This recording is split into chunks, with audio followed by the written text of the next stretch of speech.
മലയാളത്തിലെ രണ്ടാമത്തെ ചിത്രമാണ് മാർത്താണ്ഡവർമ്മ. സി വി രാമൻപിള്ളയുടെ നോവലിനെ അധീകരിച്ചെടുത്ത ഈ സിനിമയും ഒരു നിശബ്ദ ചിത്രമായിരുന്നു.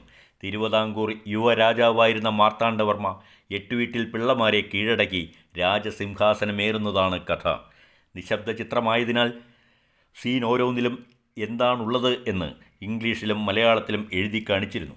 കൂടാതെ തിയേറ്ററിൽ സിനിമ പ്രദർശിപ്പിക്കുമ്പോൾ ഒരാൾ സ്ക്രീനിന് അടുത്ത് നിൽക്കും. എന്നിട്ട് നടക്കുന്ന സീൻ ഓരോന്നും വിളിച്ചു പറയുകയും ചെയ്യുന്ന രീതിയും പുലർത്തി.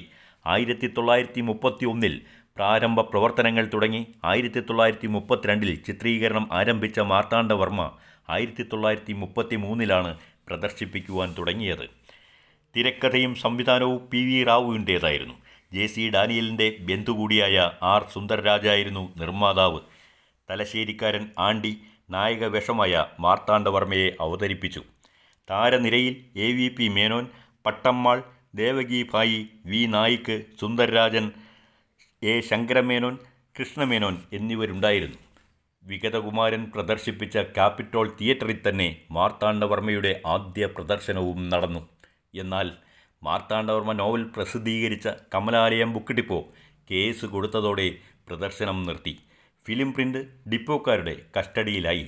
നിർമ്മാതാവായ സുന്ദർരാജന് പിഴയടച്ചു തീർക്കാൻ തനിക്കുള്ളതെല്ലാം വിൽക്കേണ്ടതായി വന്നു.